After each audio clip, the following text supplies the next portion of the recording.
చందమామ కథలు పిల్లలకి పెద్దలకి ఎంతో ఇష్టమైన చందమామ కథలు.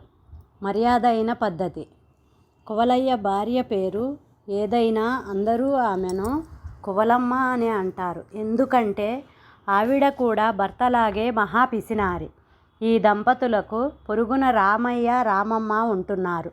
వీళ్ళ పద్ధతి కువలయ్య దంపతుల పద్ధతికి పూర్తిగా భిన్నం.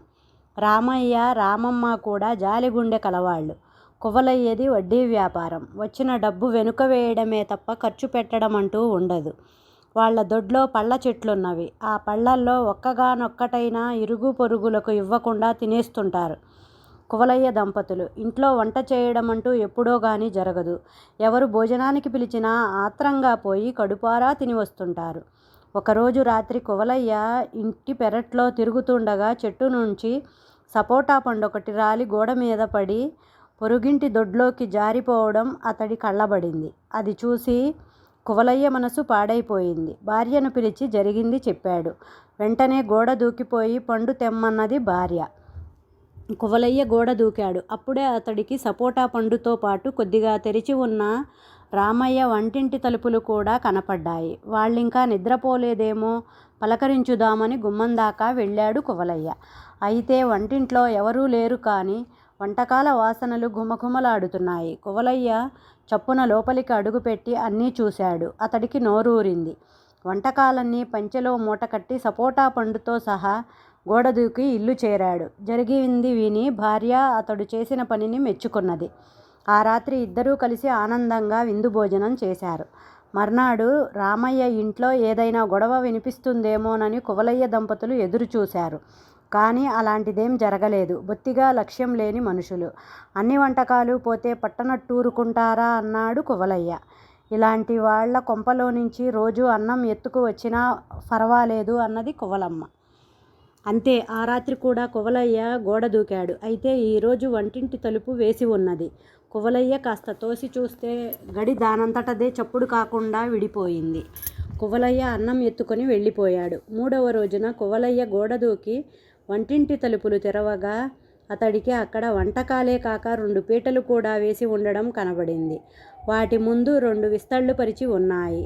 తన సంగతి రామయ్యకు తెలిసిపోయిందా అని కువలయ్య అనుమానించాడు. చూద్దాం ఏమైతే అదవుతుందని అతడు వంటకాలను విస్తళ్లలోకి సర్దుకొని తీసుకుపోయాడు. మర్నాడు రామయ్య ఇంటి ముందు చాలా జనం గుమిగూడారు. విశేషమేమిటో అనుకుంటూ కువలయ్య అక్కడికి వెళ్ళాడు.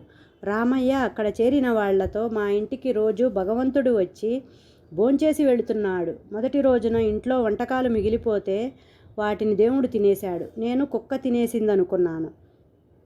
అయినా విషయం తెలుసుకుందామని రెండో రోజు కూడా వంటకాలు ఎక్కువ వండాం. వంటింటి తలుపులు వేసేశాం. అయినా వంటకాలు మాయమయ్యాయి. ఇది కుక్క పనో దేవుడి పనో తెలుసుకుందామనుకుని మూడవ రోజు విస్తళ్ళు కూడా వేశాం. ఈసారి విస్తళ్లతో సహా వంటకాలు మాయమయ్యాయి. అంటే ఇది తప్పకుండా దేవుడి పనే అయ్యుండాలి కదా అన్నాడు. జనం అంతా అవునన్నారు. ఈ వింత చూడ్డానికి రోజు రాత్రి జనం రామయ్య దొడ్లో పోగవసాగారు. వారం రోజులు గడిచినా దేవుడు ఆ ఛాయలు కేసి రాలేదు.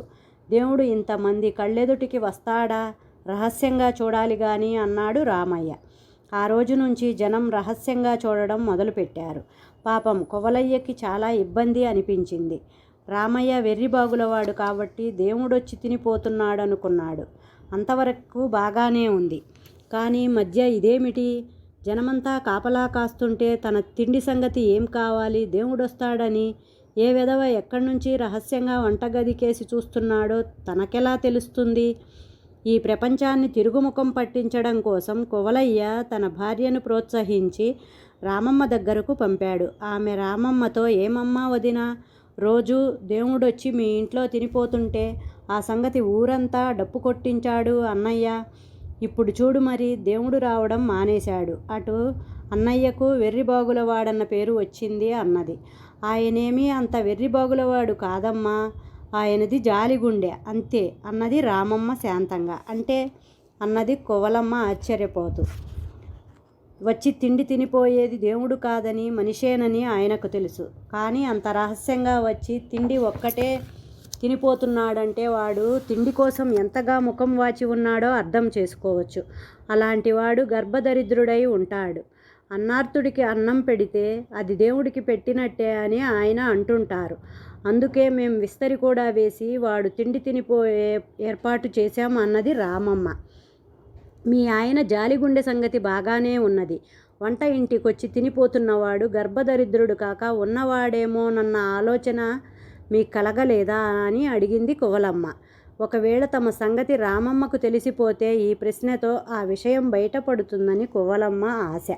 ఉన్నవాడైతే అలా దొంగచాటుగా వచ్చి తినిపోవడం ఎంత సిగ్గుమాలిన పని. తను చేస్తున్న ఈ సిగ్గుమాలిన పని బయటపడితే వాడెంత అవమానం పాలవుతాడు.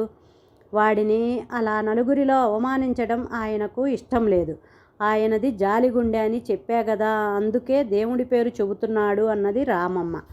అలాంటప్పుడు ఈ ప్రచారమంతా ఎందుకు? చాటుగా తినిపోయేవాడు ఈ ప్రచారం వల్లనే కదా రావడం మానేశాడు. మీ ఇంటి దొడ్డిని దేవుణ్ణి చూడవచ్చన్న కోరికతో ఎప్పుడూ ఎవరో ఒకరు రహస్యంగా చూస్తుండవచ్చునన్న భయంతో వాడు మీ ఇంటికి రావడం మానేసి ఉంటాడు మరి అన్నది కువలమ్మ. అదే కువలమ్మ, మాకు కావలసింది కూడా మేమే వంటింట్లో పొంచి ఉండి వాడెవడో తెలుసుకోవచ్చు, కానీ వాడు మాకు స్నేహితుడో ఏ పొరుగింటి వాడో అయ్యుంటే ఎదుటపడి మందలించి వాడిని అవమానపరచలేం కదా. రహస్యంగా వచ్చి తిండి తినిపోయే సిగ్గుమాలిన పనిని మాన్పించడానికి మర్యాద అయిన పద్ధతిని ఎన్నుకున్నాం. ఏమంటావు అన్నది రామమ్మ. రామయ్య దంపతులకు తమను గురించి తెలిసిపోయింది. తమ దొరలవాటు మాన్పించడానికి చాలా మర్యాద అయిన పద్ధతి అనుసరించారని కువలమ్మకు అర్థమైపోయింది. ఆమె ఇంటికి వెళ్ళి జరిగింది భర్తకు చెప్పింది. ఆ రోజు నుంచి కువలయ్య దంపతుల పిసినిగొట్టుతనం క్రమంగా తగ్గసాగింది.